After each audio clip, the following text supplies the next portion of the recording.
Yes, yes, Shailesh bhai. Good evening and a warm welcome everyone to this engaging and insightful lecture meeting that we have today on profession at 2047. Friends, as India's largest and oldest voluntary body of chartered accountants, BCS, through its open for all lecture meetings, has always attempted to acclimatize its community to changing times and, in a way, equipping our community with better means to handle these changes. As professionals, it is not often that in our extremely busy, compliance driven schedules, we take a pause and take a broader, more comprehensive view of things. We are generally so focused on the minute details of our daily routines that we risk overlooking significant larger emerging trends. It is also not often that we have the privilege of listening to one of our country's finest thought leader, Shri Shailesh Haribhakti. Fortunately for us today, not only the session features a highly relevant topic, but also a profoundly respected speaker to guide us. The registration and the attendance for this event, in terms of being upwards of 700 members, that too towards the fag end of September, is a testament of the importance of this topic for all of us. While we foresee a clear runway of growth for our country over the next 25 years, it is of equal or maybe more relevance to us to foresee our profession over the next 25 years. Questions like what would change over the course of this time frame? What would professional firms and professionals require to adopt to these changes? Or more fundamental questions like, will the accounting practice in its current state even exist over the next 25 years? What new practice models can evolve?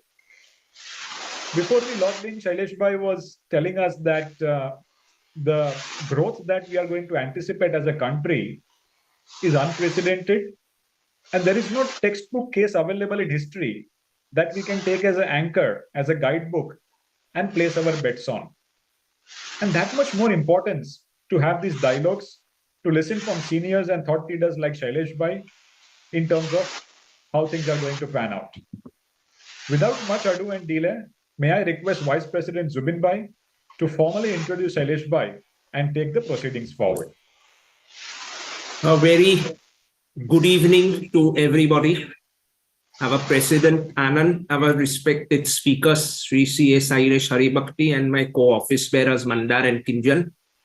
It is indeed an honor and a privilege for me to introduce a speaker who as such really needs no introduction, but as a formality, I think we have to do it. Shri Shailesh Haribhakti is a titanic figure in the corporate landscape, revered as a serial innovator and as a global citizen. He fondly advocates the philosophy of Vasudhaiva Kutumbakam, that the world is one family. In his illustrious career, he has encompassed various roles, both as a chartered and cost accountant, as a certified internal auditor, financial planner, fraud examiner. He is a transformative leader in the true sense of the term. He serves as the board chairman, the audit committee chairman, and independent director at several of the nation's leading organizations. He is also into the ESG initiatives. He has also basically taken cue to a lot of concepts like integrated reporting and towards the path of achieving net zero. So a lot of global boards basically have also considered him. He has also been awarded the Vivekananda Sustainability Award in 2022.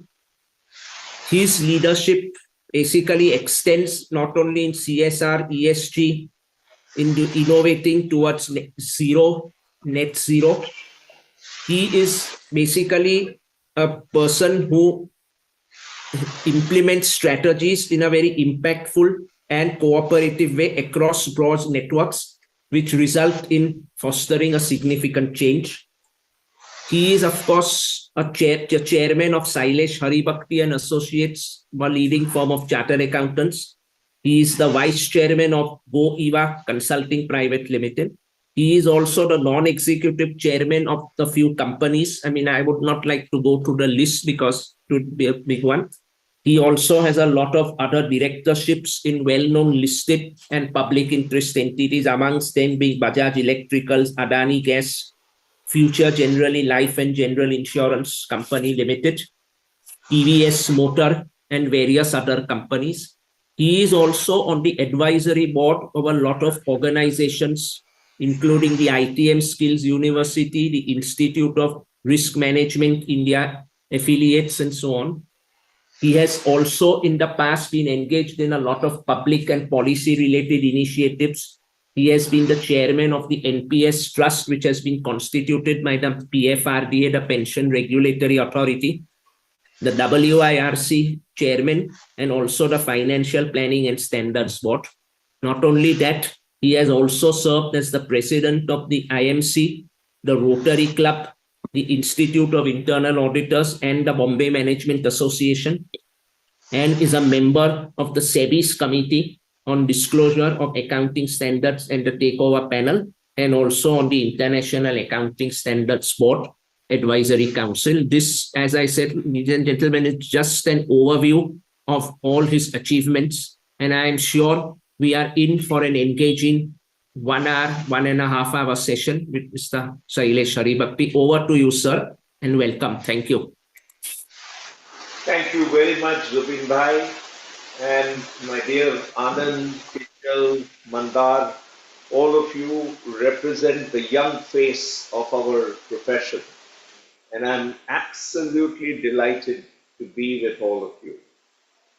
So what can I say to my wonderful friends who are listening in on this virtual interaction? It is always a pleasure and an honor to be speaking to my profession. And I can't think of any body of chartered accountants which has a larger amount of impact on all our thinking and on all our lives than BCA has.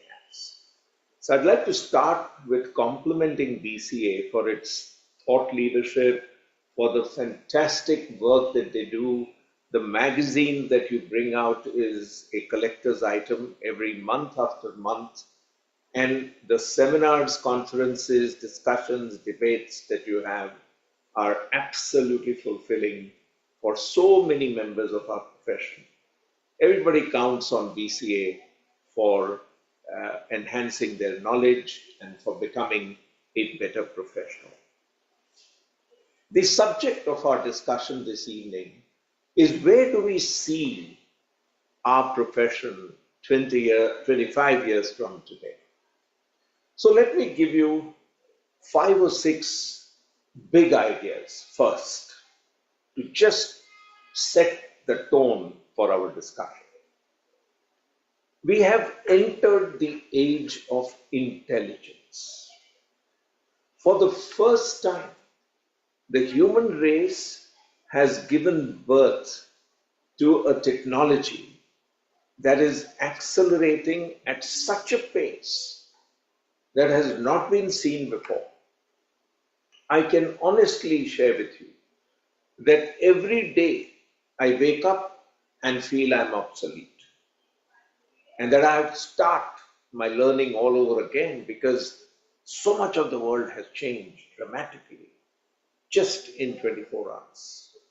And this happens on a continuous basis without any halt. Take another amazing fact.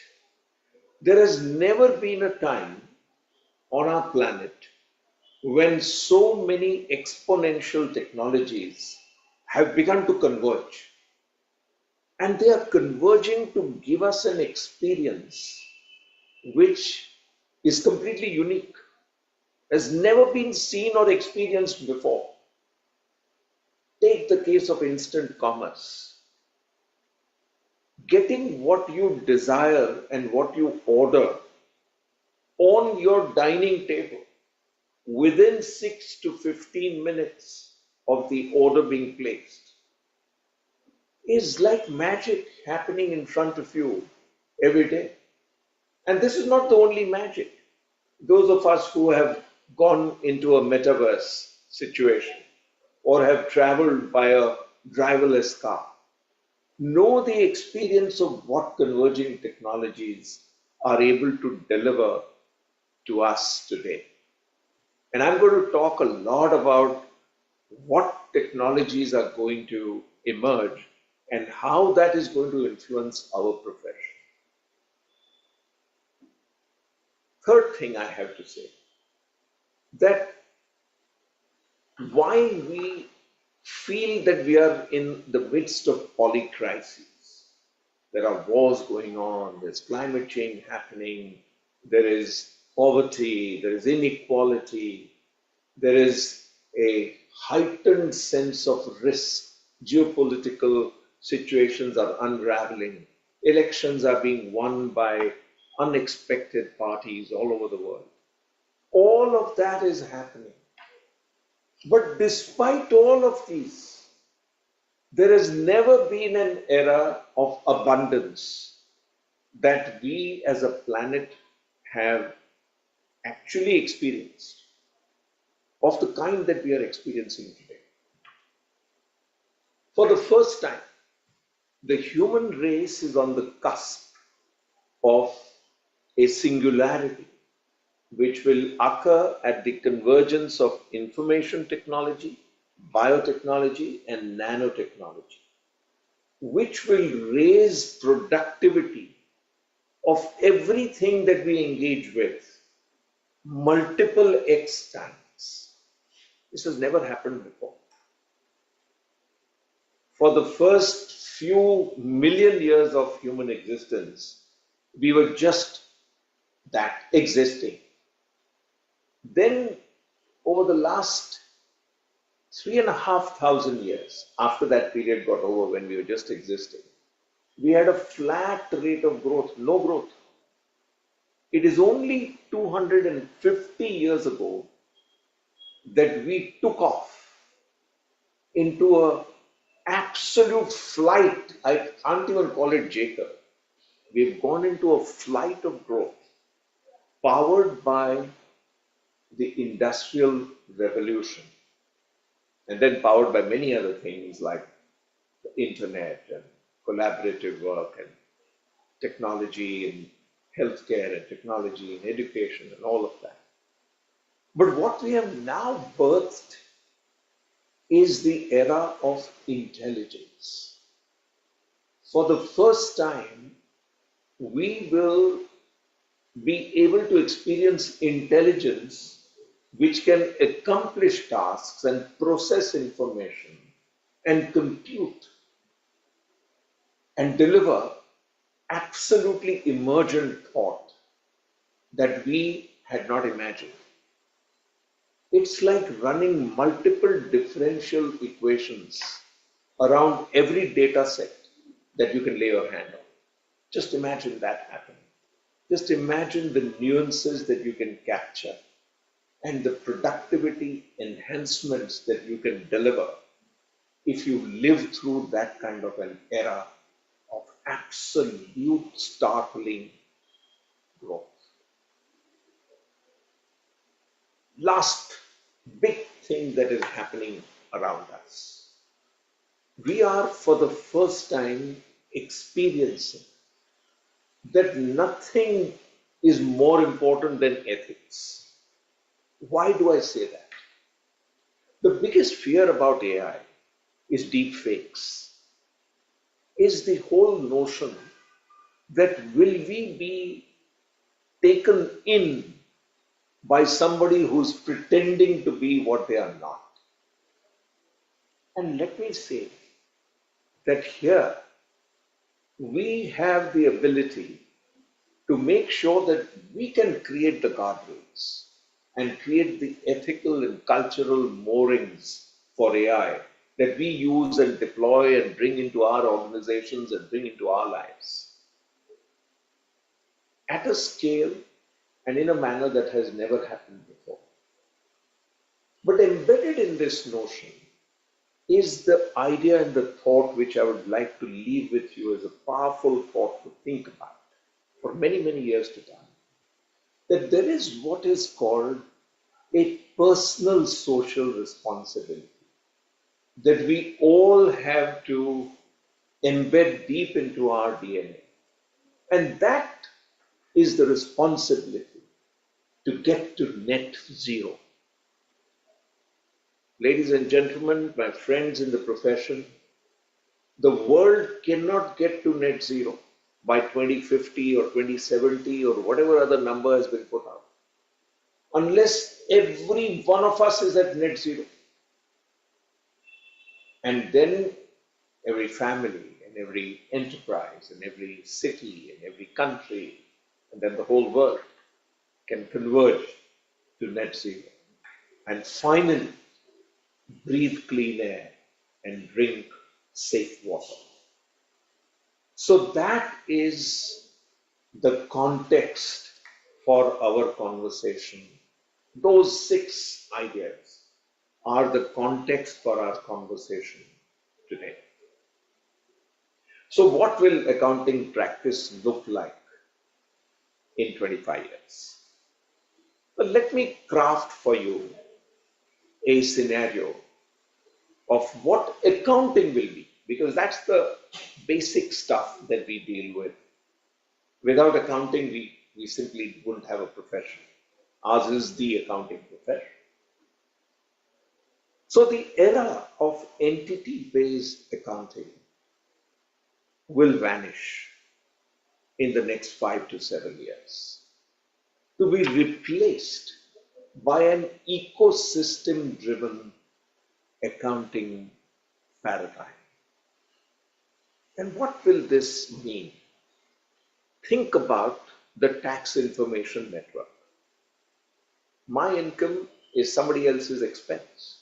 And if the system can reconcile this, and if it can capture the financial footprint that all of us are making, then you would have captured the entire impact of the economic transaction that we are engaging in with each other. Whether it is a service delivered or it is a good consumed, in all contexts, it is possible for us to have a system which will track 2 sides of the equation. And it is so simple. It is only 2 sides. There's only debit and credit. There's only left and right.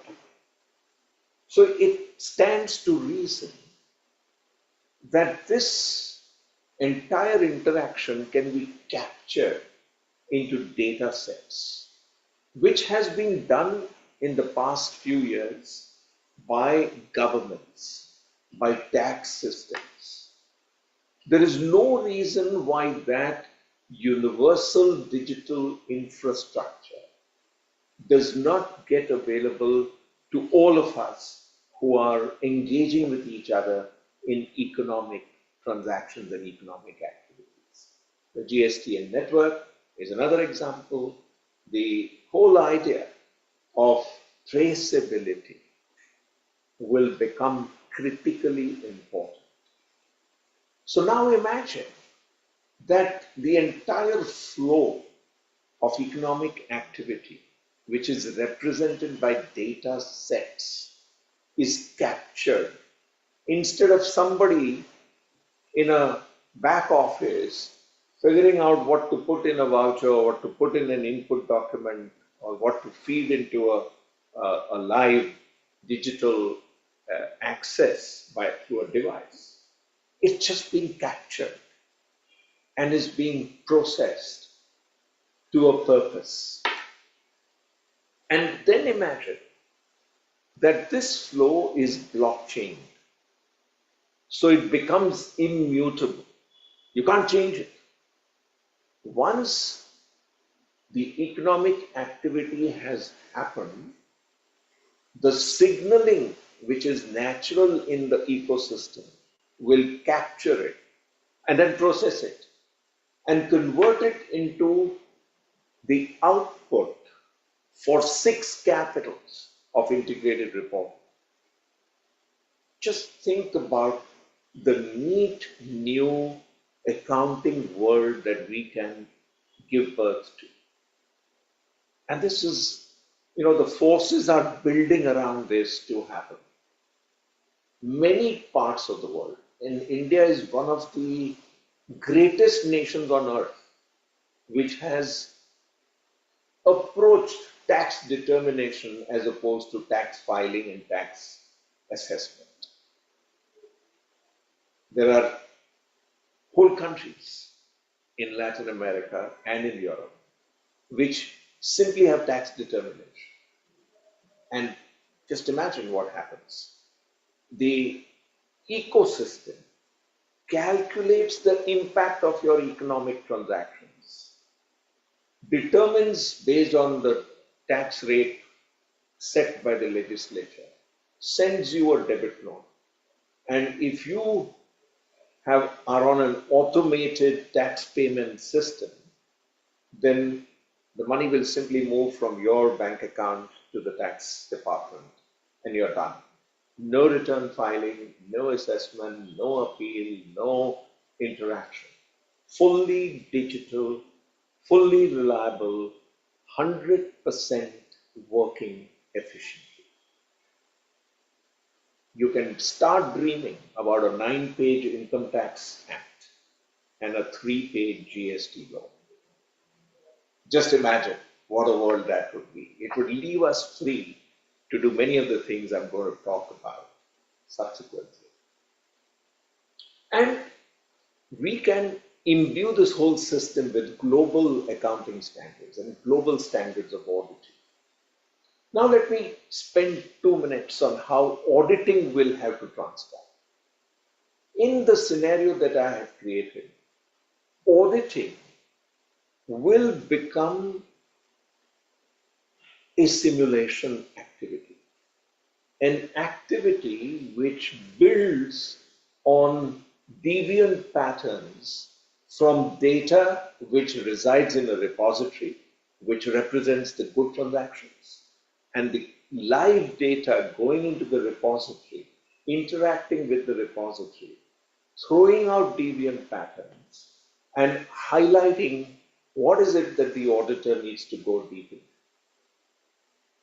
So simulation, contextual repository creation, pattern identification, dealing with the deviant pattern, and making sure that you go back to homeostasis. That is the way auditing will be done. Online, real-time, continuous, simultaneous to the activity, not being done at the end of the year or at any different point. And then imagine that this trustworthy, reliable information and data becomes the basis on which you make all your decisions for investing, for taking a call on the future, for making sure that your strategies are in sync with the reliable data and information that is available to you in a constant stream, analyzed in the manner that you desire at that point of decision making. Because it's not the mechanics which are going to thwart you. It's going to be your analytical capability which will pull from this fantastic data ocean, which brings it down to your reality and enables you to draw what you want for your sustenance and your decision making right there, right now. And that is going to become the environment in which our profession will deliver its output. So let's draw from what I've said 3 or 4 big ticket things that our profession can get engaged in. Take standard operating processes. In a world that we are now giving birth to, what would be the best way to draw up SOPs. You need a framework. Let's take COSO. You need an artificial intelligence tool. Take Gemini, take ChatGPT 4.0, take whatever you are familiar with, take Llama, take Anthropic's large language model, whatever you are comfortable with, and process your textual process of doing things through the COSO framework and create your SOPs. Fantastic outcome. Now, think about code. The entire way in which computers are taking or working is going to change dramatically. Earlier, we used to be in an era where we had to instruct line by line, process by process. Do this, then do that. If this happens, do this. If this does not happen, go here, put it away, box it in. Now what you have to do is just write a text instruction. And even in a few months, just simply a voice command, which will be automatically converted into text. And you will be able to command the system to do whatever you like with multimodality, agentic processes, fully active and available to you at all times. That is the context and the era in which we will have to practice our profession. So that is a few very critical things. So I would like to leave with you the idea that the era of automation has given way to the era of digitization. So the whole focus has moved to data and the ability to create data sets which are relevant. From there, we have learned how to make context available, large context windows available to the artificial intelligence tools. From there, it acts multimodally, and based on instructions, it agentically processes the command that you have given it to deliver you the output that you want. Like your tomato ketchup bottle on your dining table in 6 minutes. All this happens through this process that I have just mentioned to you. So that is the way our world is going to look 25 years from today. Now let's look at what changes will happen as a result of converging technologies and full decarbonization, which we talked about in the beginning. So the context remains what I said what I created in the beginning. So very large context windows. What will they do? It will enable what we used to be familiar with, chatbots, to grow into aware,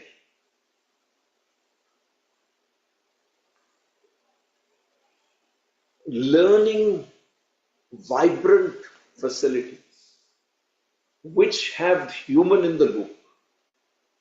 So we will have RL, HL, which will enable us to make the learning happen in a manner that is continuous and is building on the last learned item, way beyond what we did to instruct the chess game winner. So what will happen is that the AI will learn from every interaction that you have with the AI makes it more intelligent because it captures it and it's working 24 hours a day and it's learning. Just think about it. You know, in the earlier world, if you corrected an error, then only you corrected it. But in a self-driving car, if what is the experience of one self-learning car in the whole world happens and a correction takes place, every self-driving car in the world can share it instantaneously. That is the beauty of AI. That is the beauty of connected systems. So AI is becoming aware. Reinforcement learning with human in the loop. It's becoming agentic. It can do actions for you. So it will consume much less power. It will need much less compute. So we will conserve power as a result of our AIs becoming agentic automatically through the process that is being set up. Beyond that, it will become an innovator. So what will happen is there will be emergent intelligence coming out of the interaction or the differential equations being continuously run around the data sets. So the AI will become innovative. And finally, the AI will become the governor. And therefore, think about this. The world is going to begin to see the emergence of the first few unicorns, which are two-person companies. Two persons who can come together.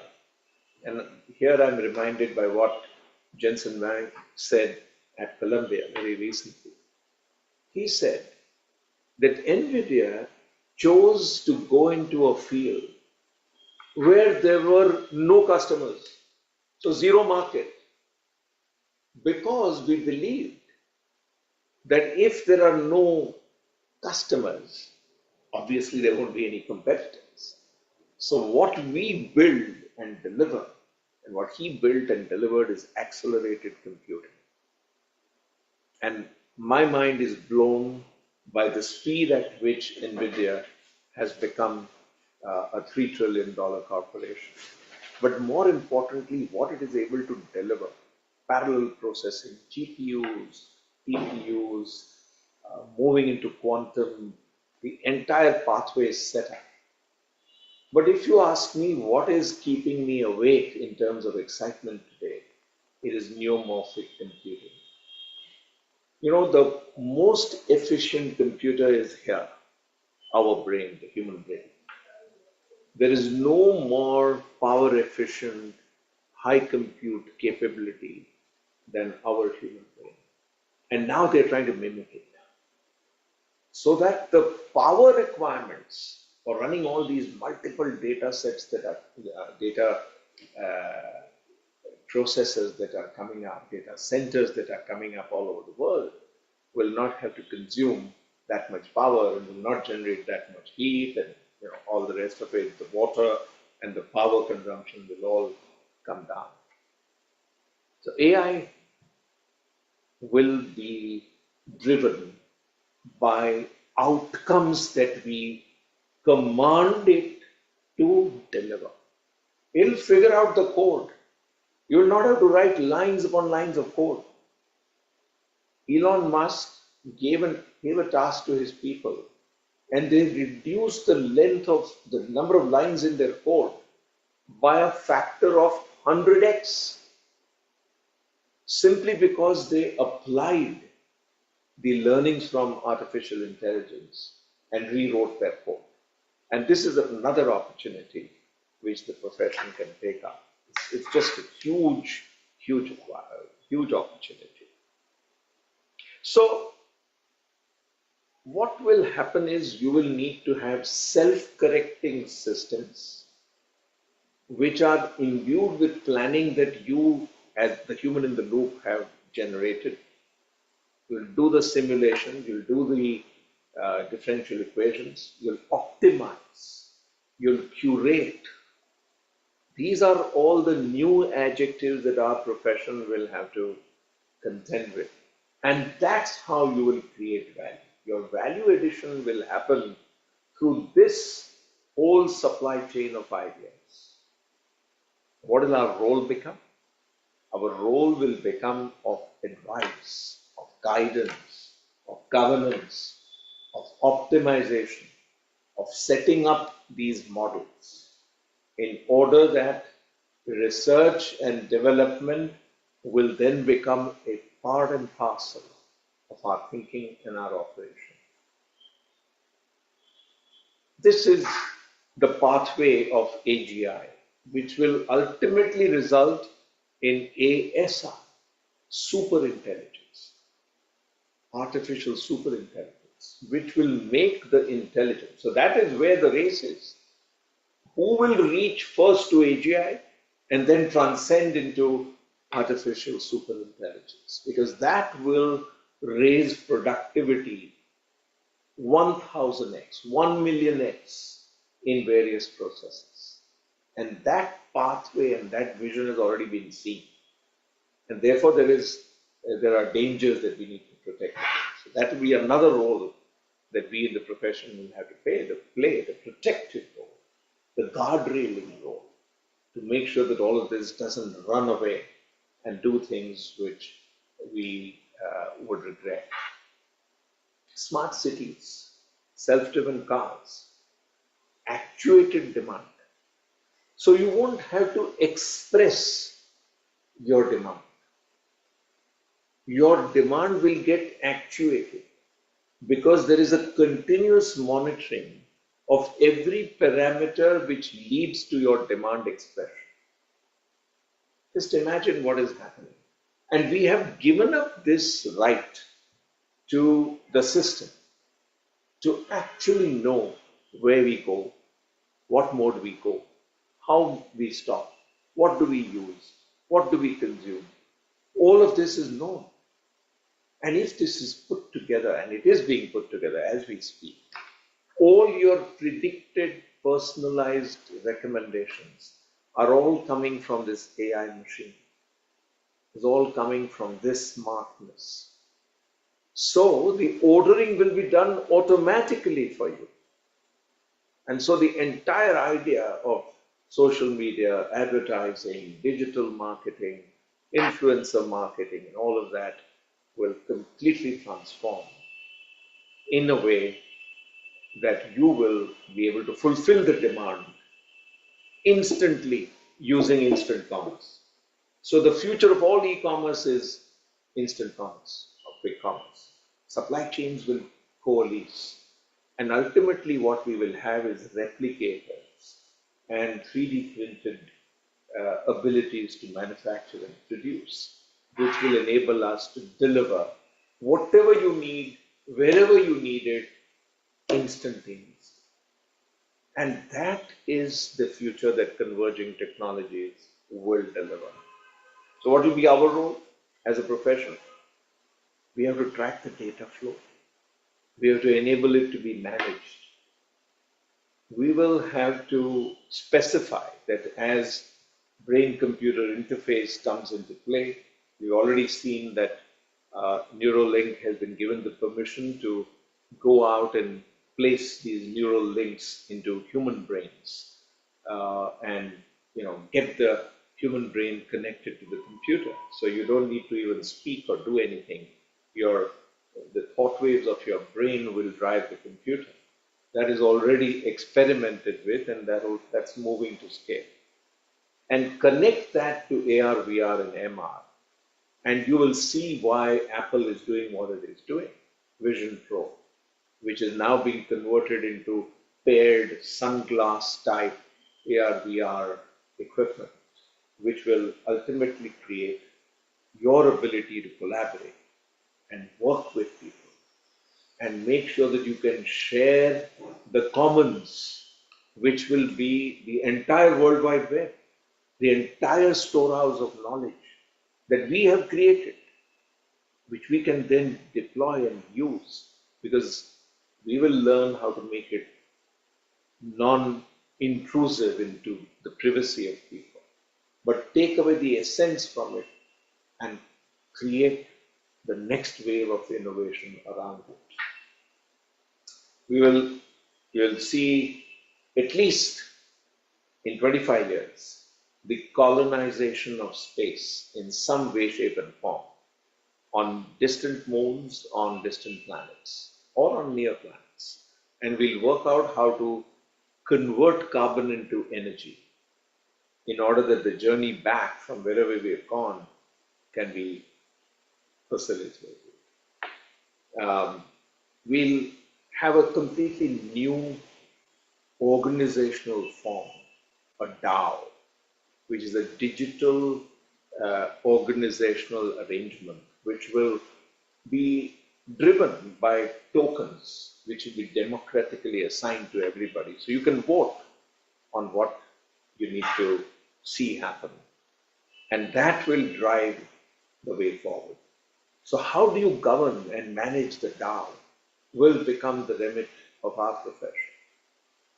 Quantum will come in the next 3 to 5 years, quantum computing. So this whole idea that, you know, a photon can be a wave or it can be a particle. That insight is being captured by the device which is doing the measurement. And that is going to fundamentally increase the speed with which you will be able to compute. And that is solving problems at a scale that I have not imagined. Like they finished 200 million protein folds, which earlier every protein fold was taking a team of PhDs months and years to do. They've done 200 million in one day. So the entire paradigm of new drug discovery, of creating new materials, of combining new ways and pathways for healthcare are all transforming. And what's our role going to be?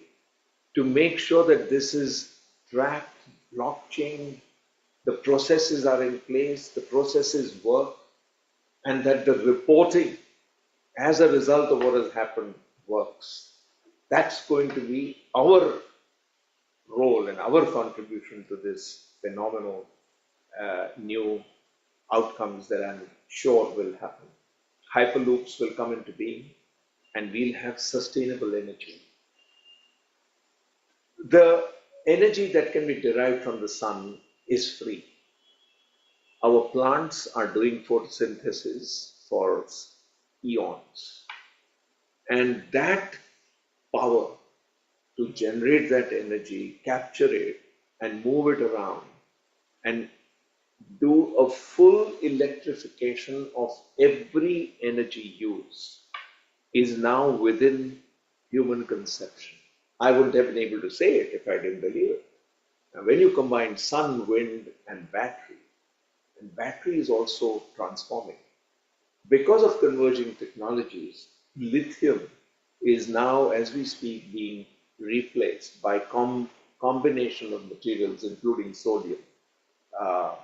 There's a company in Pune which has successfully experimented and successfully delivered sodium-based battery. So if you get that, and if you get ammonia as a carrier, and if you move then into the hydrogen economy and then finally into fusion, you would have energy, sustainable energy, which is at an absolutely affordable price.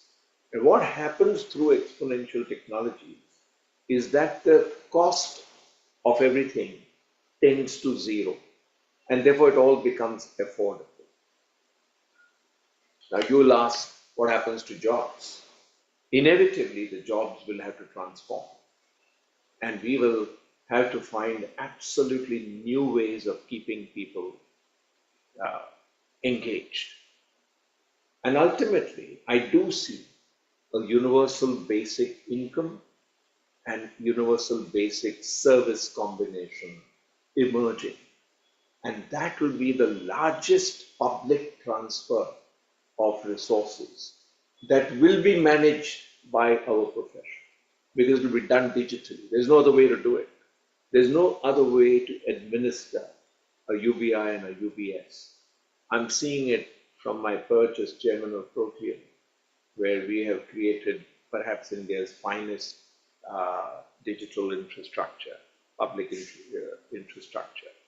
And what I'm seeing there is that we have created the pathways on which all of this innovation that I've been talking about can happen. So that era is not too far away. And what will be our role? We will be consultants. We will be creators of new business models, preservers of these business models, looking out for danger signs, stopping companies from getting disrupted, stopping business models from being disrupted.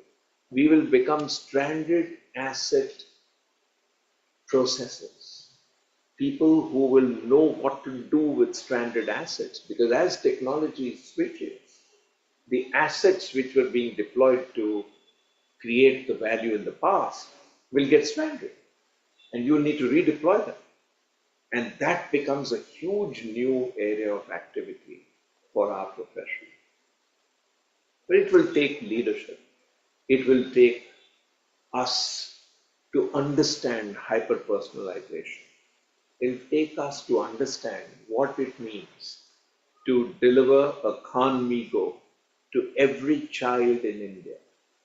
Just imagine that bereft of the poor quality and poor access to high quality education, if you were to be able to costlessly or at very affordable cost deliver a AI mentor which will understand every child and based on the child's learning ability will enable that child to be educated using AR, VR, MR, which we talked about, and making sure that there is a tailor-made learning companion for each child. That is a future that, for example, Rwanda is looking forward to. The Khan Academy, which worked with OpenAI to actually deliver Khan Migo, has actually put this to work in millions of instances with children to impacts which you have to simply admire when you learn about them and when you absorb them. So that's the entire way in which we are going to leap and create new experiences for ourselves, convert sick care to health care, convert poor education to high quality education for every child, no child left behind, no healthcare remaining undelivered, nobody deprived of energy. All of that abundance we can create. And as a profession, we can be in charge of making all of this happen. So, what are the 5 things that we need to do and transform about ourselves? We have to create trust. We have to build that trust. And we have to continue to create it, enhance it. We have to track honesty. Everything that is done and accounted for has to become immutable. No greenwashing, no fraudulent activity. We need to be able to be auditors of the process, the governance on the process, because then it will be taken over by AI and the machines. And we'll have to sit in governance and make sure that it is governed appropriately. We have to change our attitude to collaboration. We have to believe that working together is the greatest job and the greatest way to deliver incremental value. And we'll have to share. Nothing is IP. Nothing that I know you could not, that I've told you today, you couldn't have figured out if you had done the same amount of reading and the same amount of absorbing of YouTube videos and other material that is available to all of us ubiquitously. So, as Anand pointed out in his opening remarks, what will be the new practice models that will evolve in this kind of world where all the work we'll be doing is so different from what we've been doing so far? So, the organizations that will emerge will be global networks, domestic networks, all strung together by artificial intelligence, narrow artificial intelligence, strung together by competencies. We will be forced to specialize along domain and competency matrices. So we'll create cells of competence for groups of our professional community, which will deliver extraordinary productivity and extraordinary value, no matter what is the interface So everything that we have been thinking about in terms of key result areas will become outcomes. And sorry, what we were thinking of as KRAs will now become OKRs, or outputs and key results. The tailwind for all of this is the fact that we are in an intelligence revolution driven paradigm. The next 25 years will see the largest rise in productivity, as I mentioned earlier. 2% unicorns. Look at what NVIDIA has done, and look at how transformational the growth of corporations across the world has been. And look at all the new areas that are emerging. And to me, the three areas that are emerging very rapidly are sustainability, and not just sustainability reporting, which we have been exposed to, but sustainability action. See, it's become so facile to action in the space that you just need to imagine what you can put together. How can you go and get a collaboration which will enable you to take sustainability action? To give you my personal example, we experimented. I was totally blown by this young man, Boyan, who inspired me to go to Rotterdam, spend a week there, and bring in the ocean cleanup into India as the Bharat Clean Rivers Foundation. We had some phenomenal interactions over the last few weeks with the municipal corporation and the people in government to see how we can join hands, collaborate, share all that technology and all that learning to address the issues of Mumbai, our own city. Or we've created a full new pathway to actually produce ammonia and hydrogen from agri-waste. And we are experimenting with how do you prepare for decarbonization in small chunks by actually making sure that that action is taken and happens. What will string all of this together? The next step to good corporate governance is going to be ethics. And that is something that we must spend an incredible amount of time from all the activities that we do. The entire guardrails will be the sanskars that we are able to imbue into our data sets, which will enable them not to get into deep faking, not to get into greenwashing, not to get into fraudulent or inappropriate transactions, but to stay the narrow path and deliver the correct information using the six capital framework and making sure that it works. And we will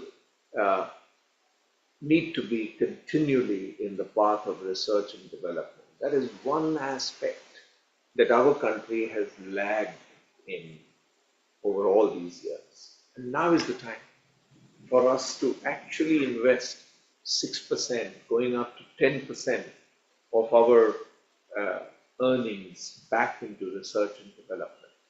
And that is what is going to enable us to capture all of these phenomenal outcomes that we talked about in a world that is going to be completely driven by artificial intelligence, by augmented intelligence, by artificial superintelligence, which will lead to amazing productivity. For our profession, I see only wondrous growth, absolutely phenomenal ability to engage with all these processes. The great thing is that learning now has become more of an unsupervised activity, which can be done because as soon as you learn something, you can reinforce it.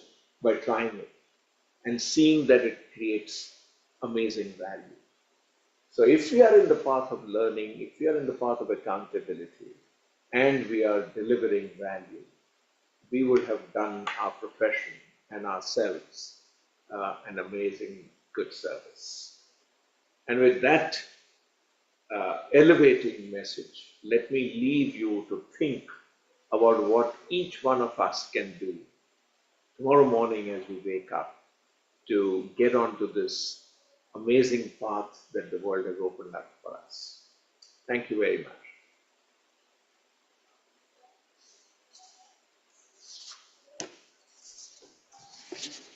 Thank you so much, Shailesh bhai.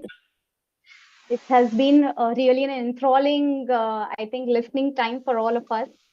Before I could, give a very well-deserved vote of thanks to you, I would just like to,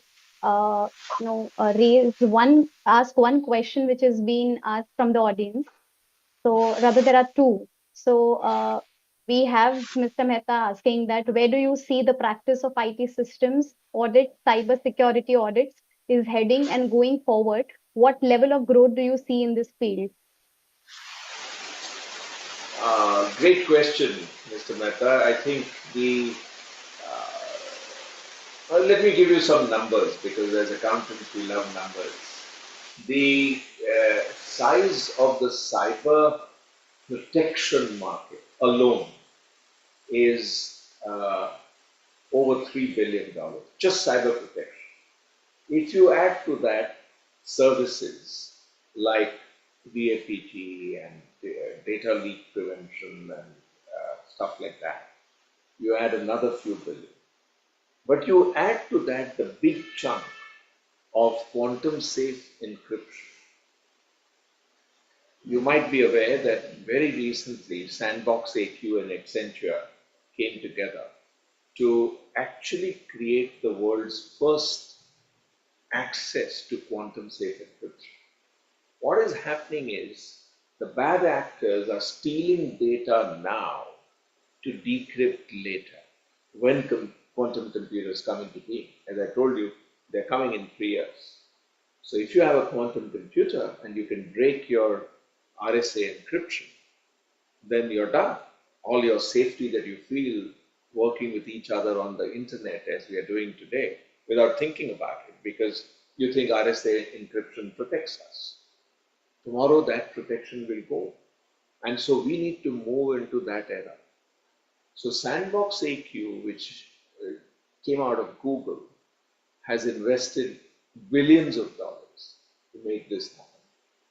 And some of the things that they're doing are what they found are incredible. Just give you one instance to tell you what a large market can be addressed. Have you ever wondered how the Arctic birds find their pathway to wherever they have to go every year unfailingly? And they don't miss by even like a few yards where they are supposed to land every year. It happens because they have a quantum sensing device given to them naturally by God or whatever other force you want to call which creates life. And they are able to track along the electromagnetic field of the planet and reach their destination unfailingly. So what has now been done is this has been converted into a device which can be an override for all airplanes who are moving through war zones and zones where the Wi-Fi has been cut off. So you then are navigating based on the electromagnetic field of the planet. And you have a quantum sensor which has already been developed, which will enable you to do this. Now just think about this, that the market for this is so unbelievable. Otherwise, why would Accenture partner and make sure that they create a whole new line of activity? That's just one example. Think about a company called Rubrik. What it does is it guarantees you that if your systems fail because of a cyber attack, then they will put it back in motion with the minimal lag. Whatever is your SLA driven commitment, they will stick to it. And if they miss it, they will put $10 million into your bank account, no questions asked. That's the kind of facility that is being created. Because ultimately, in a digital world of the kind that we describe, it's going to be quantum safe encryption that's going to make us feel secure to actually do this. And also, let me tell you that all our work in auditing will move to cyber-based auditing, because that's where all the value is. That's where all the interactions are going to happen. Thank you. So we have two more interesting. Yes, we have two more questions which time permitting, will ask.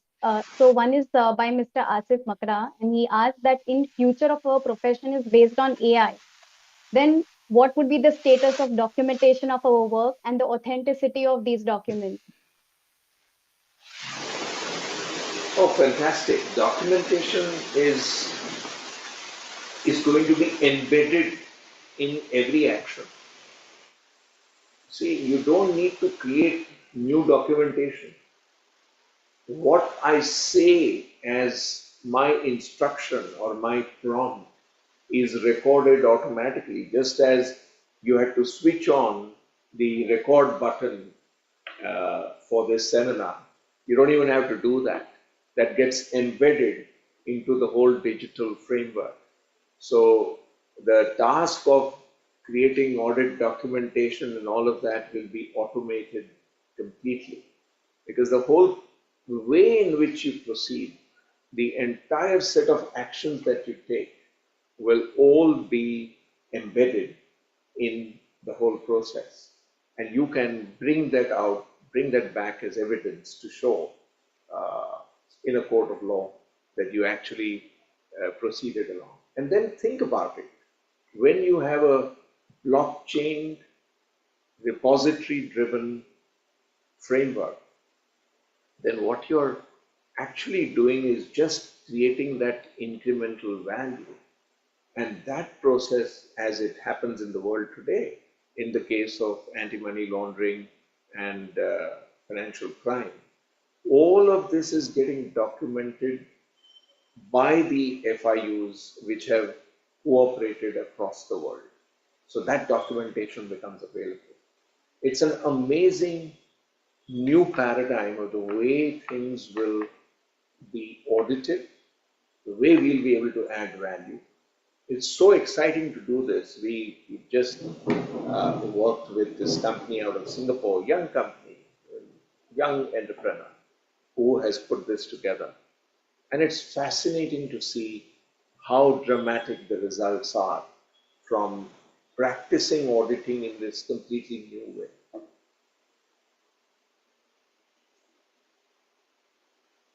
Right. And so we have one more question, which is, I think, applicable to all of us here, that how can chartered accountants contribute to promoting sustainable business practices in the coming decade? Start with yourself. Commit to one sustainability action. And then commit to getting to net zero. And find your pathway. And you will see the pathways opening up dramatically for you. Collaborations will open up, great action will open up. I ran a blog run in Mumbai University a few years ago. Young students who were not necessarily Mumbai University students were motivated to rid the entire campus of Mumbai University of all plastic that was thrown around. So every bottle, every plastic waste was picked up and put into the bins by this unpaid volunteer force of youngsters who just wanted to see things get clean. The vice chancellor was completely shocked. We took him around to show him. He said, I've never seen Mumbai University so clean. It was amazing what happened. You can do a lot of this stuff. Great. And sir, there are two questions which are on macro aspects. I just cover both of them together, and I think they are quite equally interesting to the context of today's topic. Is one that when we are talking about AI, is to start with our education system aligned to take it upon? And second, this another effect of AI is, which I think everyone would somewhere or the other have in their minds, is that what about unemployment? With so much of digitization, there'll be millions of people who may be unemployed. So let me just give you again a data point. The fastest adoption of any new technology ever in the history of our planet was the adoption of Chat GPT, right? 100 million people got into it in 2 days. You didn't need education, you didn't need learning. You just needed to have the good sense to download ChatGPT and start experimenting with it, doing whatever. And it guided you, and you learned. And just imagine if you spend, I spend, I can tell you that, every day 1 hour catching up on all the new things that are happening in artificial intelligence. It's all there. It's all on the internet. You don't need to struggle. It's not expensive. I pay a subscription of 220 rupees or something every month. And that's it. That gives me access to all the great material in the world. And of course, you need to buy the best literature available on the subject every time it comes out. And that is an investment that you will need to make. That's the way you'll educate yourself on AI and become ready. In terms of unemployment, please don't fear it. Think about what happened when horse carriages were replaced by the car. Okay? All the guys who were driving horses and all the guys who were picking up the manure and putting it into heaps and reprocessing it, all felt that the world would come to an end, but it didn't. Everybody became something else, right? And when these massive societal changes occur, what happens is that the old gives way to the new. And throughout my talk, I tried to show you how you can reorient and get into the path of outcomes rather than being in the path of a process.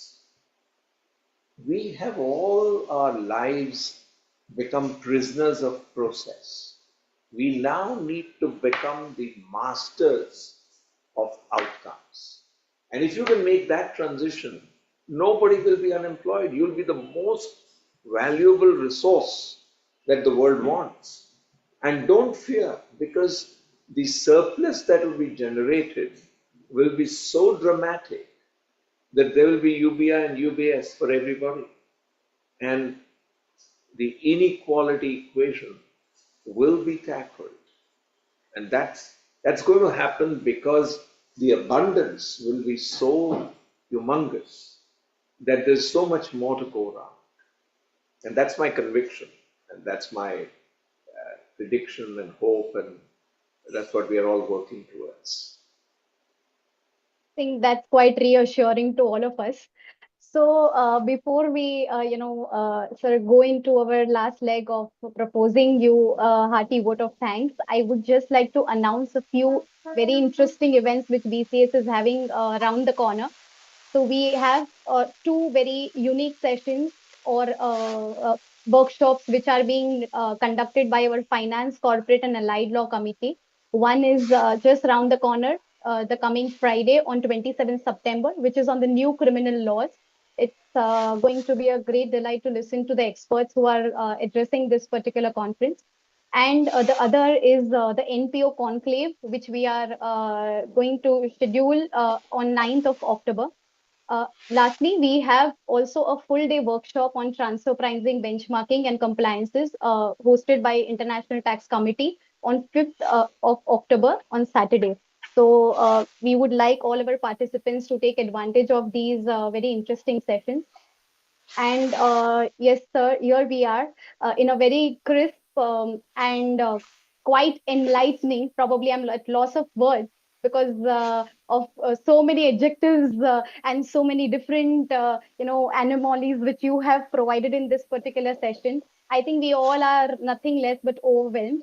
Uh, Sir, as our token of appreciation and also in pursuit to support the environment, we going to plant 100 trees as a virtual vote of thanks to you. Apart from that, sir, I think today's session has highlighted how the next 25 years is going to shift the entire trajectory of roles of professionals and accountants at large. From artificial intelligence to being artificially super intelligent, I think you have impressively set a quite unique roadmap for all of us, and indeed a food of thought for all of us. Probably everyone shall get into thinking and see as to how we can, be adaptive to all these future changes which are rapidly going to come across our ways. So, on behalf of Bombay Chartered Accountants Society and all my office bearers and participants present, I express my heartfelt gratitude for addressing us today. And it has been really an excellent and enriching session. Thank you so much. Thank you. All the Thank you best. so much, Shailesh bhai. Thank you, sir. Thank you. Thank you. Bye-bye.